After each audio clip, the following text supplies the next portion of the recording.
Josh and Frankie with a couple of dumb shits.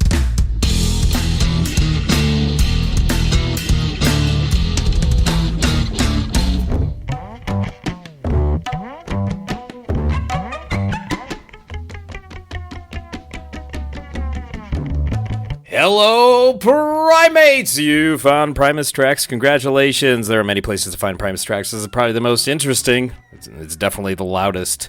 You can also find us at Primus Tracks on Instagram, Threads, Facebook. And there's an email address. It's primustrackspod@gmail.com. Send all breaking Primus news to primustrackspod@gmail.com. Also, request for Frankie to send you live shows. Speaking of Frankie, I'm Josh. I'm one of the hosts of Primus Tracks, as is Frankie, coming to you from the 39th floor of Primus Tracks Towers. Hey, Josh. Frankie, what live shows have been most requested of you this week? Because I know you get a lot of requests from the good people. This week we are collectively freaking out about a full version of the last stop of the Ozfest 99 tour. Yes, that's right. That made it to YouTube. And it's amazing how the editing is just as frantic as on the 1995 Punchbowl video. It seems like either it was the same cameraman or it was a trend in the 90s. Either it was way. definitely a trend in the 90s. The hyper editing was much discussed, much criticized, and I don't know that it ever went away. I think editors pulled back a bit, but we still have just whip crack editing to this day. You should edit one of our videos like that. Well, first of all, it'll be a 6-minute episode. Yeah. And second of all, the poor listeners will have whiplash, and that will remember nothing. It is important, of course, to have some of that space for statements to breathe. I think that extends to live music performances. Having 3/4 of a second on one person before it just smash cuts to the next guy is a bit jarring. Hopefully, I really hope my main takeaway from that Ozfest video is that Brain really punished the drums back in the day. Yes, if you want video evidence of the power of Brain Mantia, go watch that full Ozfest set. He is pounding that kit.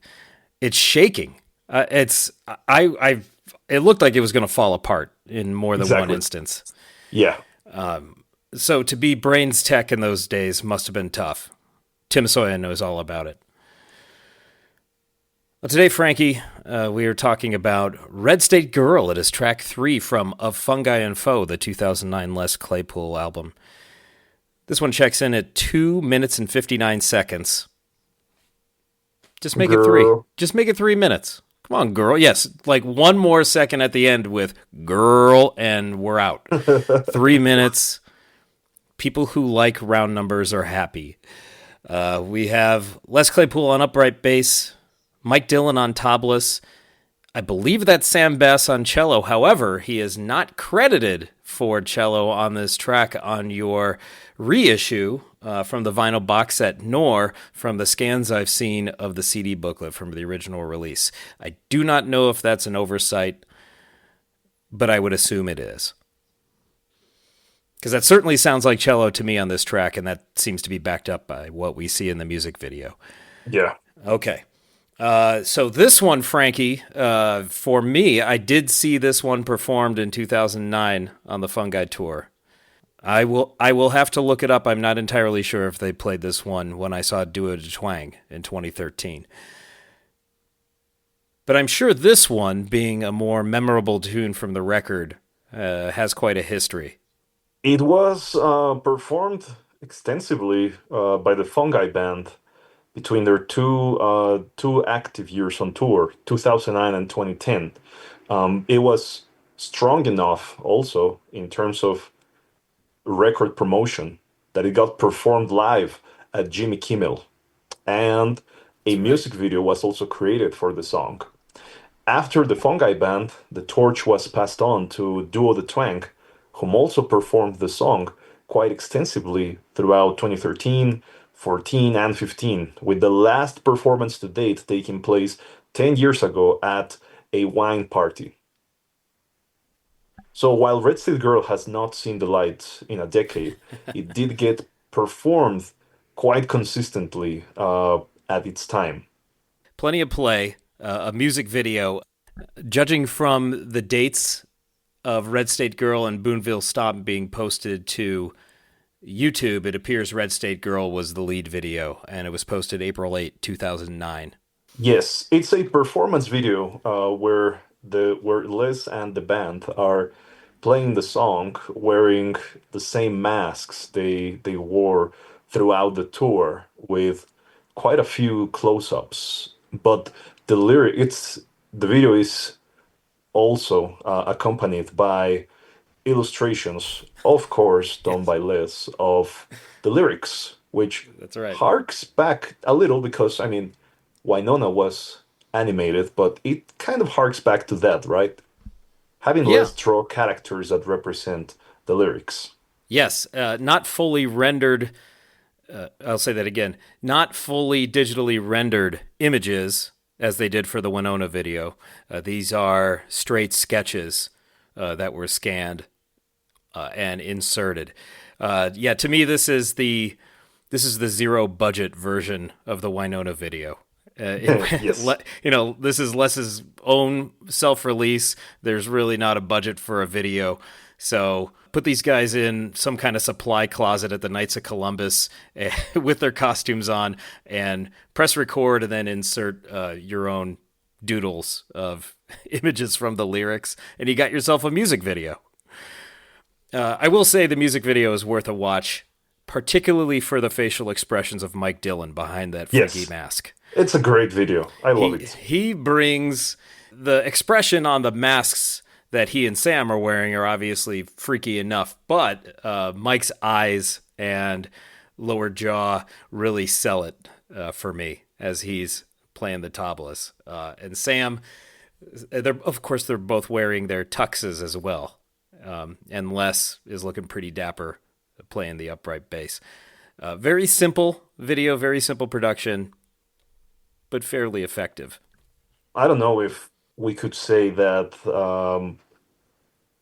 it's because of its time, because we know that Les pulls from here and there in terms of what's current or what's relevant for the lyrics, and Mm-hmm. rarely do they date because most of the topics are universal.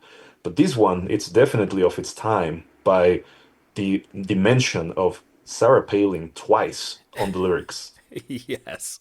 Yeah, she's the connective device in this track, which certainly dates it because her political career, for all intents and purposes, ended a long time ago as we're speaking about this in 2025. And I don't even know if she's a footnote at this point. She's certainly a political curio and perhaps portended to some of what we're seeing now, but I don't know that anybody truly, would call her an important historical figure. It just grounds it in the 2008 election season for me. And I feel when I heard this song, I thought, well, that takes me back. And Exactly.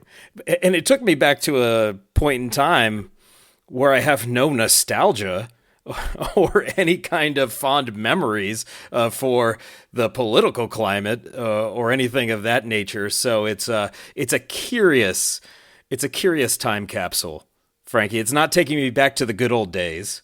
It's not taking me back to my childhood. It's taking me to a time where I thought, the fuck is going on in this country? And I will have to give this country credit, Frankie. I have asked that question every year since. So we're doing great. We're doing great here. What I find really interesting about the song is that it is what I would describe as a character study. And there's Mm-hmm. a sort of parallel with these lyrics and something that Les would explore with the Delirium, particularly Hmm. in a track from South of Reality called "Easily Charmed by Fools." Oh, okay. I think I could see a connection there. Because Yeah, two cat. let me tell you about my connection because I was Sure. connecting this to Vernon the Company Man Mhm. thematically because it is these do tend to be character studies. I think those two tracks are character studies, although I'm using the word caricature for Red State Girl because these people that he's describing are like the carnival sketch version of this subset of the electorate. But you're taking it in this different direction with easily charmed by fools. Interesting. Tell us about that. Oh, because Easily Charmed by Fools has a contrast. Like verse one talks about the woman, verse two talks about the man, and verse three, I mean, it could easily be that both characters match there. Yeah. Okay. So in terms of structure, you're finding similarity. Yes, and Les said that Mary the Ice Cube had been the first love song he had ever written. And I see Red State Girl as kind of a love song in itself as well, because both characters in the verses are practically made for each other, right? Yes. I wrote in my notes. It seems like the message here is these people find each other, and it seems Yes. like they might. And it's Perhaps. really Yeah. Love is in the air here with Red State Girl.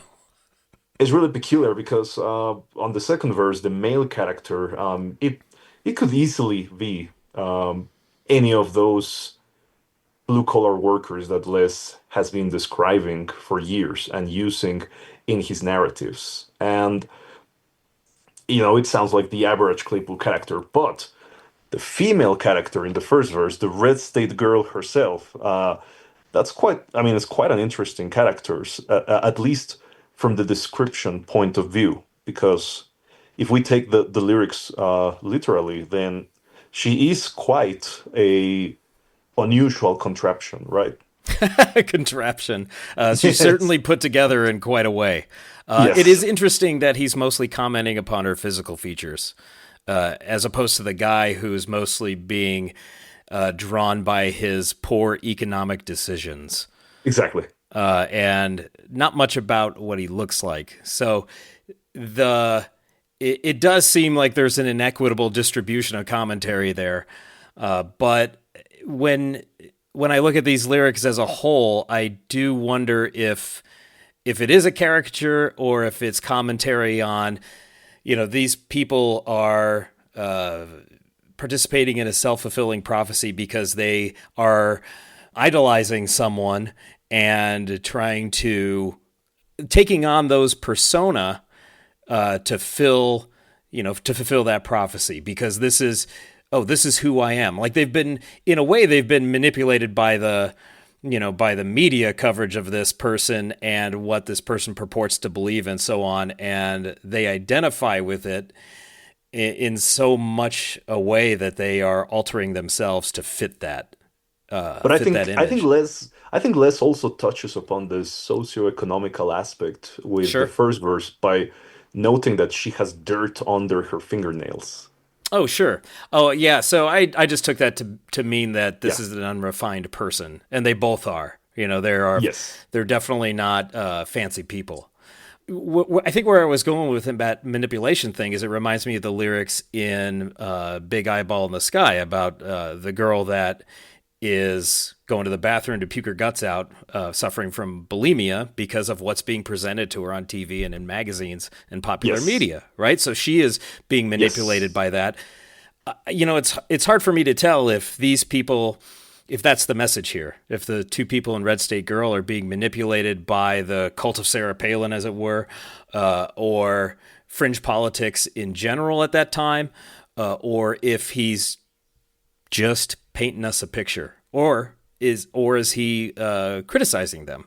I think you could argue this a lot of different ways because he's certainly not praising them. We can throw No. that one out. I tend to go with option C. I think he's just painting a picture. I think he's just describing two oddball, unusual characters in the record. I mean, the way that he describes Red State Girl, with the paint, because it's not makeup. He said paint. Right. and the hair flipped up in a twirl, the the recycled bottles, of course. It makes it sound like some kind of modern day contemporary bride of Frankenstein. It sounds like she was put together with stuff that was found in the proximity. It's an interesting idea.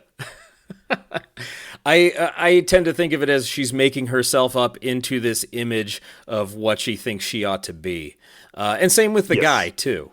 Like he's putting himself in this box. They both are.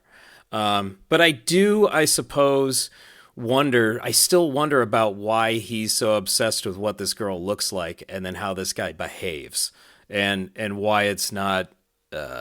Why he doesn't go after them the same way. Yeah, so she's an unrefined person with dirt under her fingernails, lint between her Lint. toes.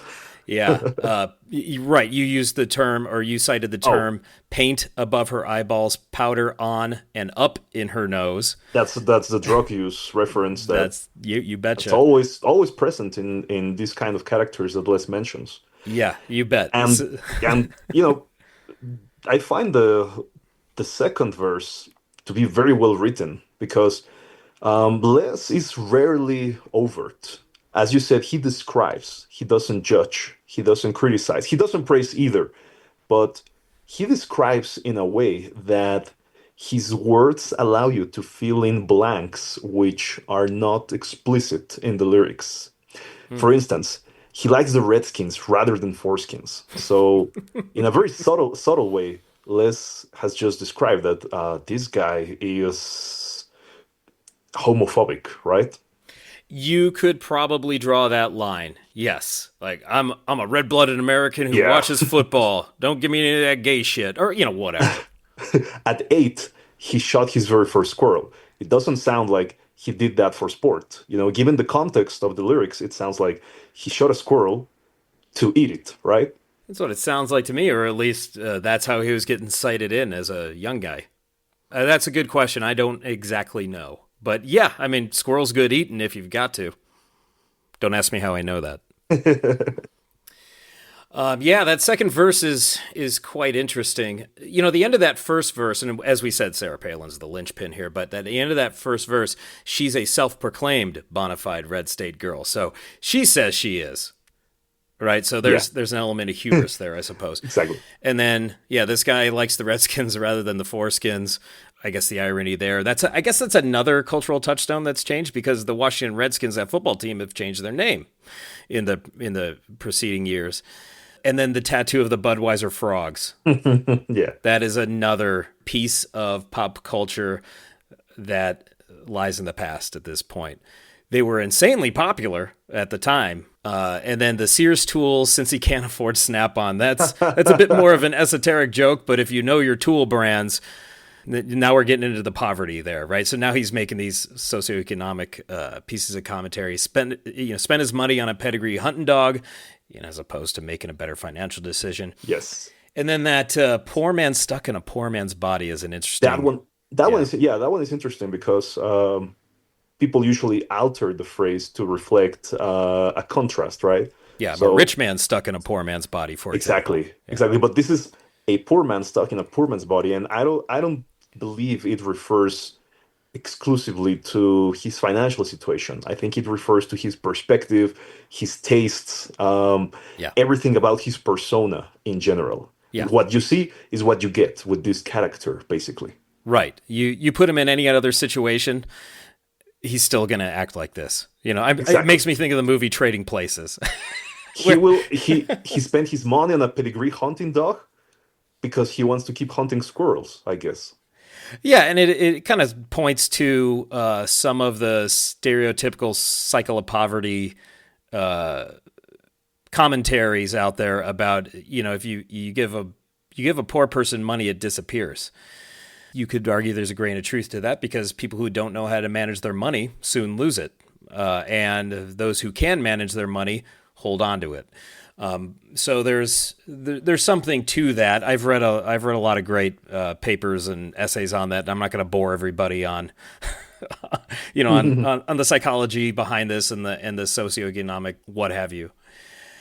But then we get to this, and this is where we get back to that idolatry. So, she wants to grow up to be Sarah Palin. He's got a naked picture of Sarah Palin.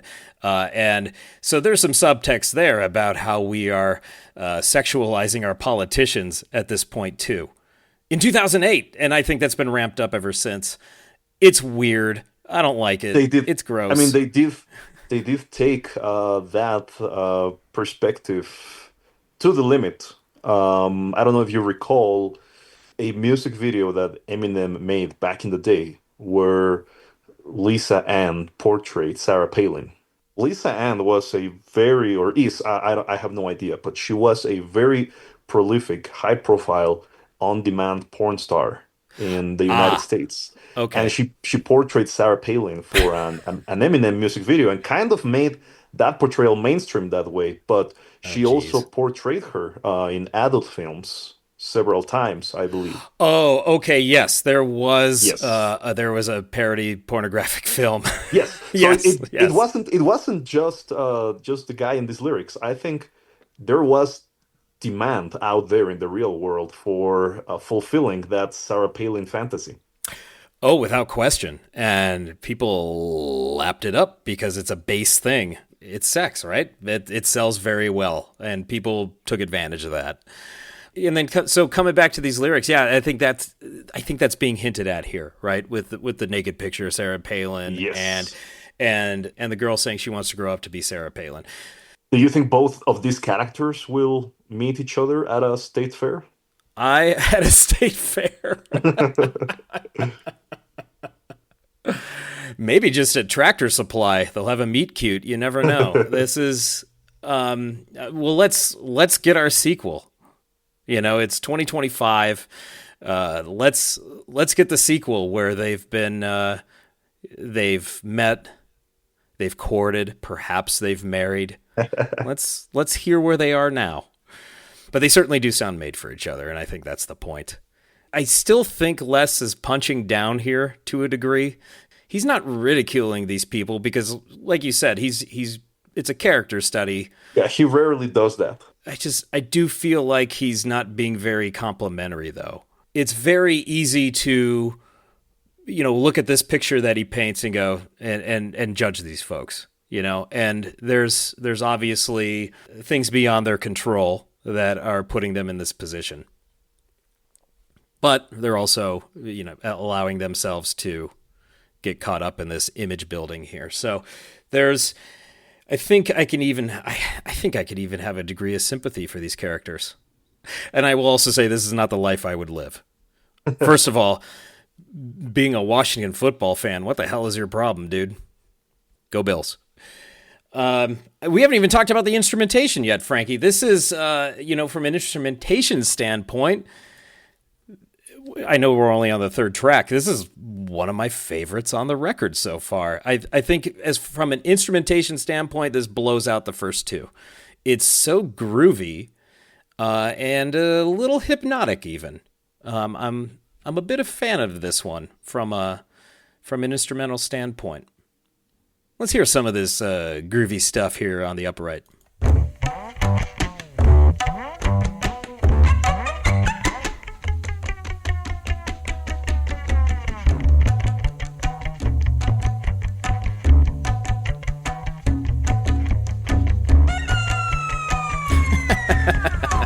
That dive bomb's pretty fun.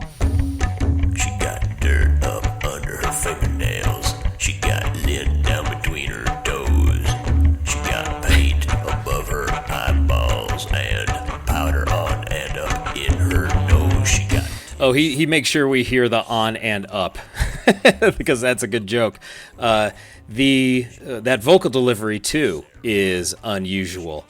With that really low register. So we're getting a bit of a curveball there from him. Curveball, get it?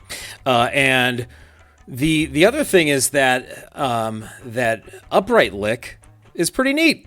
It's a little unusual for him too. And so this thing's kind of groovy. And then, so I mentioned Vernon earlier, Frankie, that sounded more like a beat poem or something you would see performed at a at a beat bar or a bookshop or what have you. This one too, I think, is of a similar vein to me, and I think it's in part because of the tablas that Mike D is bringing to the fore, but in concert with what's going on the upright, this really kind of has that sound to me as well. Tony. Agreed. So I wouldn't be surprised to hear somebody performing this, but when they're busking on the corner or playing at the coffee shop, it does kind of have that vibe to it. And the other thing is, it doesn't really overstay its welcome with being about 3 minutes long. We get our intro, we get our verse, a little more instrumentation, second verse, and then we get that pretty fun bow bitty bow bow part, and off we go. Which is also, I mean, once again, there's a false stop in a Les Claypool song, shocker. But instead of resuming with the instrumentation, he gives us that bow bitty bow bow, and off we go. Fun stuff. Pretty interesting, Frankie. I really like the instrumentation. The lyrics, a little too specific. Let's not forget the twang version. Yeah, let's go to that one. So, as we've noted, this was re-recorded for 4 Foot Shack. They do it a twang.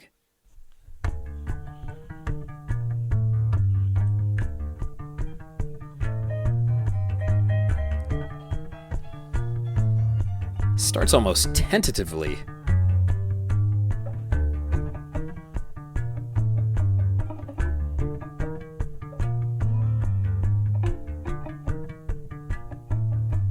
I think I like hearing it on the dobro, too. She got dirt under her fingernails. There's that Sandman. Lint down between her toes. Let's move forward and hear how it sounds later on. Bow, bow, bow, bow, bow. Come on, Keogh.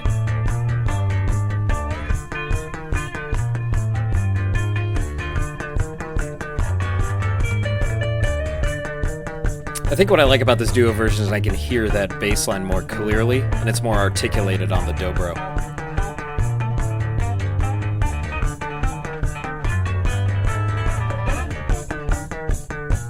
There it is. That was my favorite part. I think that's my favorite part of the twang part, that mottled thing that Keogh does, and then it starts to take us out there at the end and into the last 30 seconds.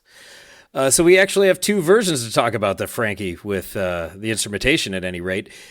So, of course, I have to posit to you, twang or fungi? Which version? Oh, without hesitation, Frankie says twang. All right, what about the twang version?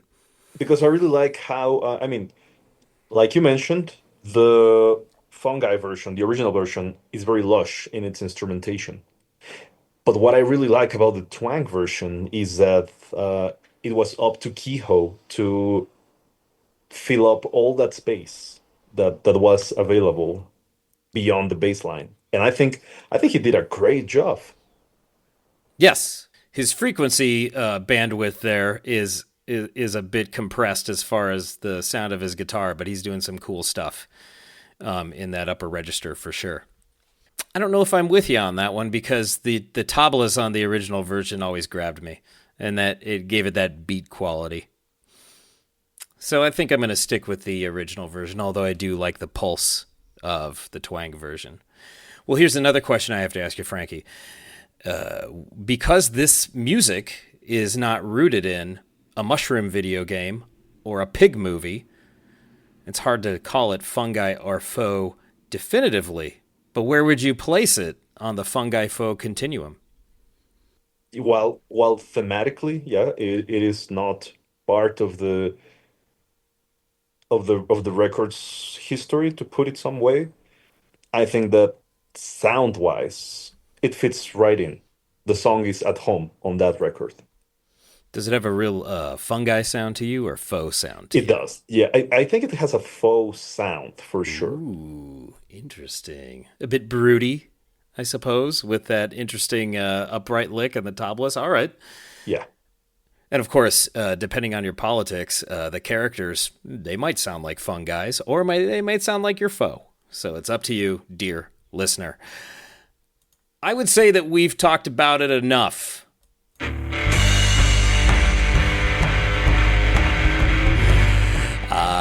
That beautiful dirge could only mean one thing. It is time, Frankie, for Primates Takes. If you would like your take on the track up for discussion, read right here on the podcast, all you have to do is go to patreon.com/Primates Tracks. There are many ways to support Josh and Frankie over there.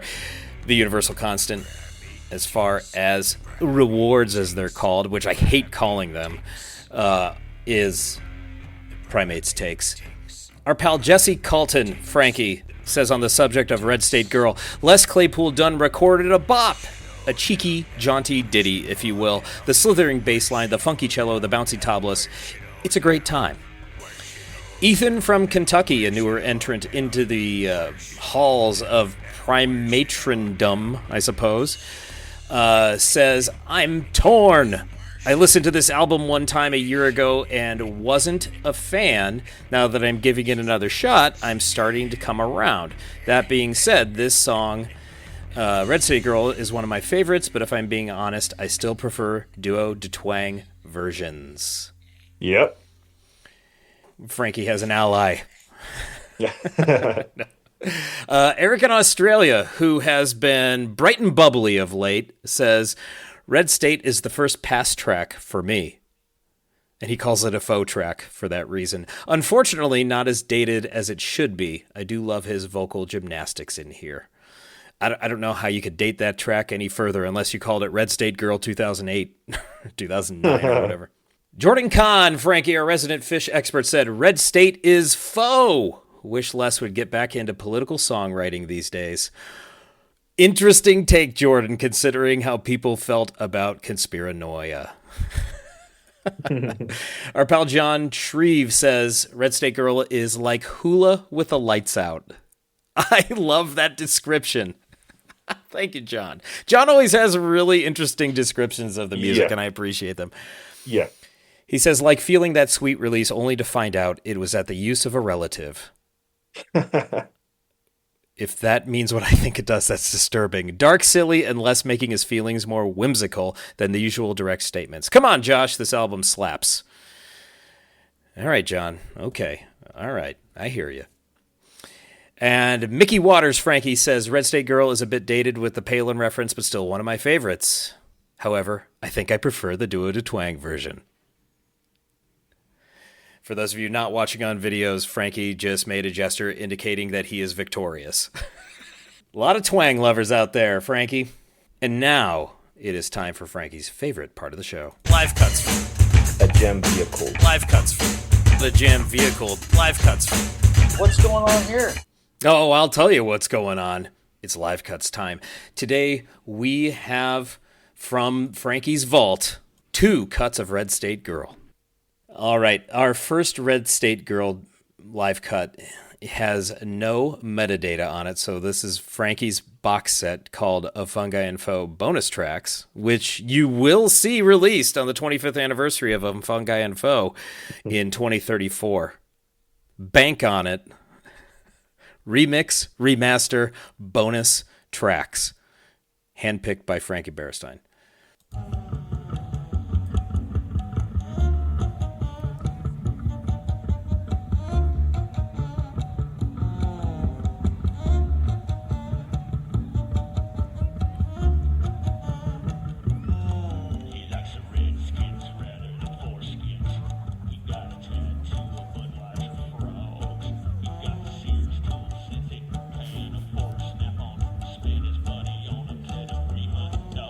Pretty straightforward. This is a 5-minute version. I don't know if there's crowd noise on one end or another, Frankie, but I don't know if they jam this out. Do you? I believe they stretch the outro a little, and the song goes faster. Oh, well, I'll forward a bit to your time code and see if that happens.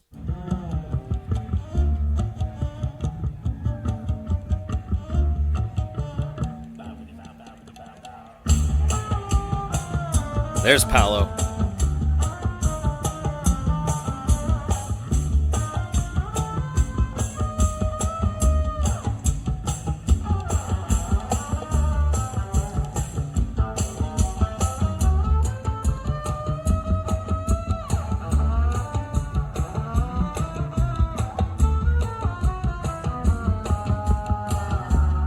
Okay, so we get a nice, more up-tempo cello solo there. Excellent.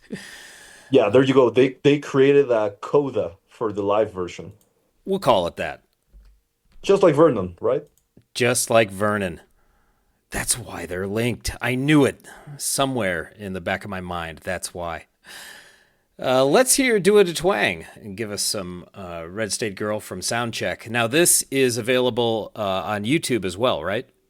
Yes, it's a brilliant performance. Really great video quality to this one, too, as Les and Kehoe are just set up in a studio, slapping away at their instruments. I'm sorry, thumping and plucking away at their instruments.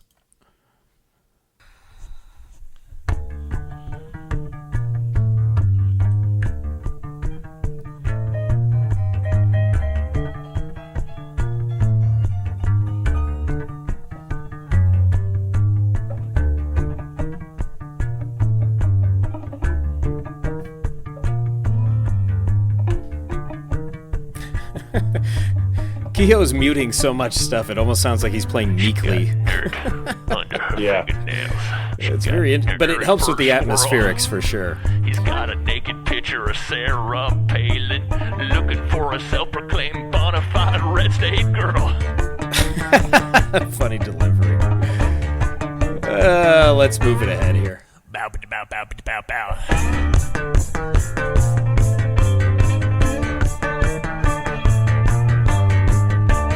Picking up the intensity.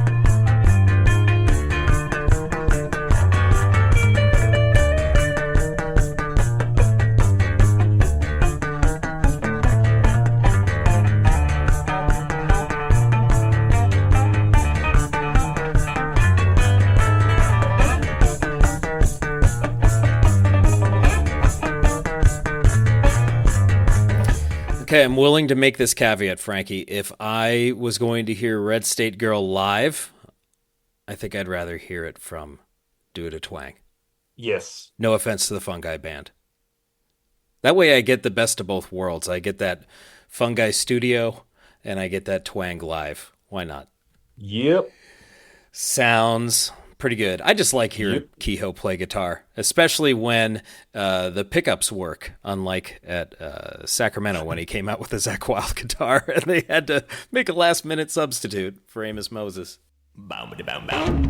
Parting thoughts, Frankie, on Red State Girl? Curious little number in the grand scheme of the Les Claypool vast catalog. It is an interesting one. Quite overt in its imagery. Would it be canceled if it was released in 2025? Don't know, don't care. Red State Girl, I self-proclaim that you've been tracked. Next time, Frankie, get your stomping shoes on. We're going to Boonville. Primates, primatrons, people of Earth, Red State Girls, Blue State Boys, and everyone in between. Thank you all so much for listening. Later days. Willie Mays. Bow, bow, bow.